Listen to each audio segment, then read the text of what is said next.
Mayong hapon kanatong tanan. May hapon sa Happy Father's Day sa mga tatay.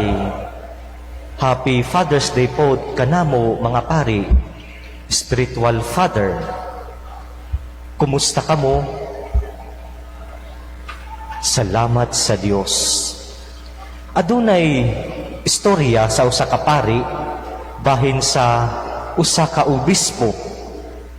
Gipangutana ang obispo sa usa ka tawo nga banggiitan og edukado, pero nagduha-duha siya nga kung naa bagayoy Ginoo. Daghan ang mga pangutana sa maong tawo nga banggiitan og edukado, pero sa last niya nga pangutana miingon siya sa obispo, unsaon man ni Jesus paghimo nga anaa siya sa hostya nga gibilisingan sa pari? Simple lang ang tubag sa maong obispo. Ingon ang obispo, there is nothing impossible with God. There is nothing impossible with God. Walay dili mahimo ang atong Ginoo. Karon atong gisaulog ang kapistahan sa Corpus Christi. Kung lantawon nato kini, usually ang gospel text na gamiton ani related sa kapistahan, usually moingon gayud si Jesus nga sa iyang mga tinun-an nga kadun nila ang pan, kay mao kini ang iyang lawas, ug imnon nila ang bino, kay mao kini ang iyang dugo. Ug maupod kini ang atong pagsabot diri sa atong santos nga misa. Atong kaunon ang lawas ug dugo ni Jesus. Pero kung atong lantawon, kung mubalik kita sa kapanahunan sa mga tinun-an ni Jesus, siguro masabot gayud nato nga makurat ang mga tinun-an ni Jesus, tungod kay lahi man ang pinulungan ni Jesus. Ikaw ba ingnon na kaunon ninyo ang akong lawas, imnon ninyo ang akong dugo?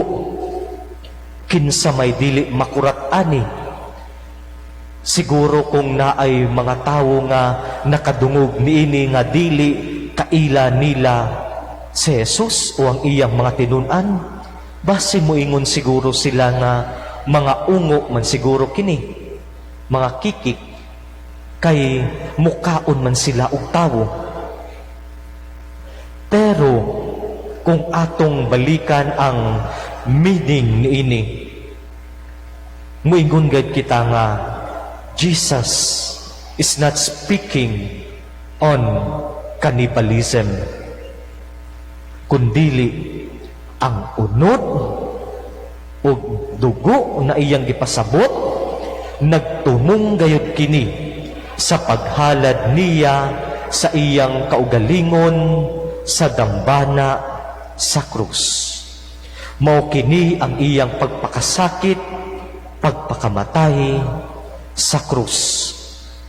Ug gibuhat gayud kini ni Jesus para kanato.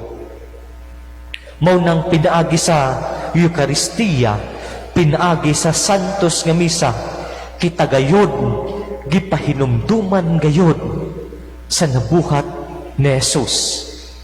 Pero dili na more on sa iyang pagpakasakit o pagpakamatay sa krus, kundili sa iyang kadakong paghigugma na kanato.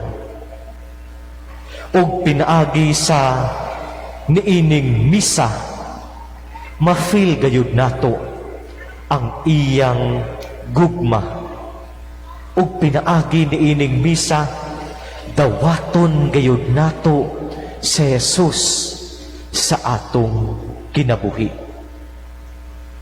Mao nang sa ato ebanghelyo karon, gipasabot gayud kanato nga pinaagi ni ining misa, kitang tanan makakaon sama sa mga tao nga gigutom nga nagsunod-sunod kang Hesus.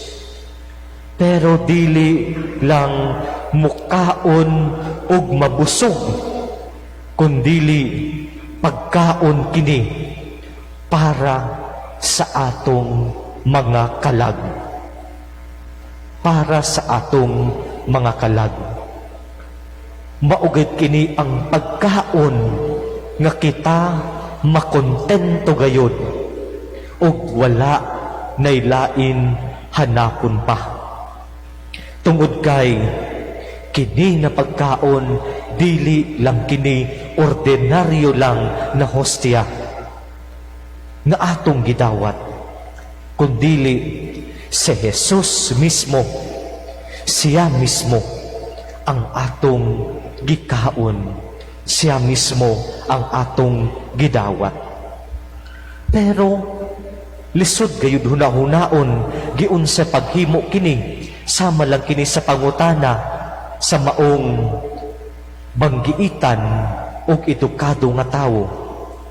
Pero hinumduman nato ang miingon sa obispo, there is nothing impossible with God. Walay dili mahimo ang atong Ginoo.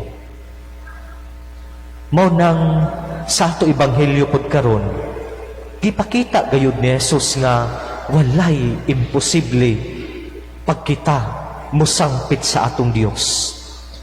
Kaysa iyang pagtuo sa atong amahan, napakaon gayud niya ang 5,000 ka mga tao. Mao nang there is nothing impossible with God.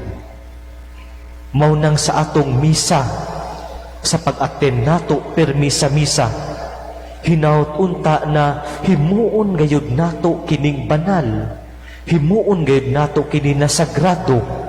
Kadang dili lang kita nga nagsimba-simba lang, o kaha misimba lang kay gusto lang mangayo sa atong gustong ayoon o panginahanglan, kundili ato gayud dawaton si Jesus, ang atong Dios. Kay ang atong Dios kanunay gayud nagahalad sa iyang kaugalingon aron mahimo nga atong pagkaon para sa atong mga kaluwasan. Hinaut unta nga pinaagi sa pagdawat nato sa lawas ug dugo ni Kristo, mahiusa kita uban kang Hesus. Sa pagdawat nato kaniya, hinaut unta nga maparihas pod kita kang Hesus. Parihas sa iyang hunahuna, parihas sa iyang mga pulong, ug ang importante, parihas sa iyang mga buhat. Sundon unta nato sa Jesus, ug padayunon pud nato ang atong pagpalig-on sa atong relasyon sa atong Dios. Kay sa pagkakaron, nagkinahanglan gayud kita ug dakong pagsalig, pagtuo sa atong Dios. Tungod kay karon, ana agayod kining mga kalisod, daghang mga pagsulay nga atong atubangon sa atong kinabuhi. Sa pagdawat pud nato kang Hesus, naa kitay misyon. Misyon gayud nga isangyaw ang maayong balita ug ipakita sa Jesus sa ubang tawo, labi na katong wala pagayud makafeel sa gugma sa atong Dios. Amen. Palihog manindog ang tanan, ug atong ipadayag atong pagtuo kitang tanan. Nagatuwa ko sa Dios nga mahan makagagahom sa tanan, magbubuhat sa langit ug sa yuta, ug ang Hesukristo iyang anak nga bugtong Ginoo nato, nagipanamkon sa lalang sa Espiritu Santo, gianak ni Maria nga Birhen, isakit sa sugo ni Poncio Pilato, Gilansang sa krus namatay o gilubong, mikunsad sa mga minatay, sa ikatulog ka adlaw na banhaw. Misaka sa langit, nagalingkod sa to sa Dios nga mahan, makagagahom sa tanan. Gikan didto mobalik siya aron paghukom sa mga buhi ug sa mga minatay. Nagatuo ako sa Espiritu Santo, sa Santa Iglesia Katolika, sa kaambitan sa mga santos, sa kapasayloan sa mga sala, sa pagkabanhaw sa lawas ug sa kinabuhing dayon. Amen. Diha sa santos nga Eukaristiya na gibusog sa amahan ang iyang katawhan, ginamit ang pan nga langit nun ang iyang pinalanggang anak. Magampo kita ngadto sa atong may gugmaong amahan alang sa tanang mga panginahanglan sa tibuok kalibutan. Muingon kita, amahan, patalinghugi kami. Amahan, patalinghugi kami. Mahigugmaong amahan, hatagi gahong si Papa Francisco, mga obispo, mga pari, mga diakono, ug mga laiko, nga pinaagi sa imong espiritu, kami mamahimong pan, nga maghatag og kaayo sa kalibutan, nga gigutom ug nanginahanglan sa imong pulong. Magampo kita sa Ginoo. Amahan, patalinghugi kami. Mahigugmaong amahan, lamdagi ang nagdumala sa atong gobyerno, nga sila mahimong mag-alagad, uban ang kaluoy ug katakos, aron ang panginahanglan sa katawhan, mahatag ngadto kanila, ngadto sa labaw nga pagdayig, pag-alagad ug pagtahod sa imong balaan nga ngalan. Magampo kita sa Ginoo. Amahan, patalinghugi kami. Mahigugmaong amahan, paluyuhi ang tanan nga gigutom sa pisikal ug espiritual, pinaagi sa Eukaristiya nga atong gisaulog karong adlaw. Magampo kita sa Ginoo. Amahan, patalinghugi kami.